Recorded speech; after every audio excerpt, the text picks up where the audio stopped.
இந்த மொழியை நான் திரும்பவும் சொல்லுகிறேன், தமிழை சாத்தியமான அளவு எழுதுங்கள், பேசுங்கள், படியுங்கள். பேசாமல் எழுதாமல் பிறமொழி சொற்களை கலக்காமல் பேசுங்கள்.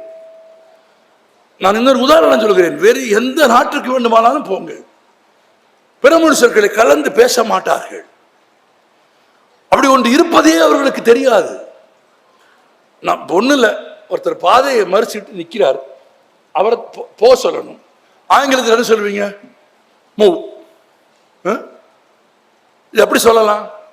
ஆங்கிலத்தில் தான் பேச வேண்டும் என்று விரும்பினால், sir move, please move, kindly move, good you move, can you move, I request you to move, move. எப்படி வேணா சொல்லலாம். நம்மால் என்ன சொல்றான்? கொஞ்சம் மூவ் பண்ணுங்க. மூவே பண்றது தான். அதையும் இன்னொரு எந்த நாட்டிலேயாவது போ, எந்த வெள்ளக்காரன் ஆகுது கொஞ்சம் கேன் யூ கைண்ட்லி தள்ளுங்க சொல்லுவானா?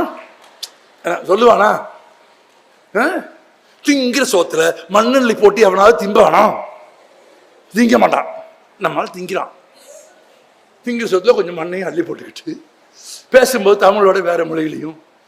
ஒரு காலேஜில் போய் உட்கார்ந்துருக்கேன், மீட்டிங்கு, இது மாதிரி ஒரு மைக் மேடை போட்டிருக்காங்க. என் பக்கத்தில் அந்த பிரின்சிபால் உட்காந்துருக்காரு.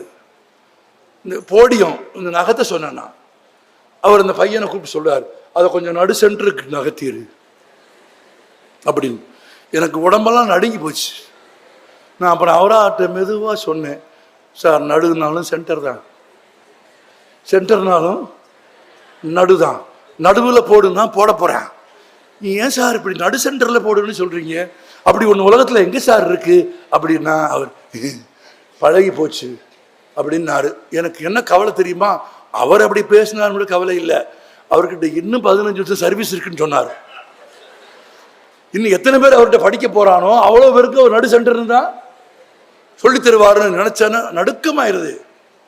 நீங்கள் நினைத்தால் மாற்ற முடியும், நாம் நினைத்தால் மாற்ற முடியும், நாம் நினைத்தால் நம் மொழியை காக்க முடியும்.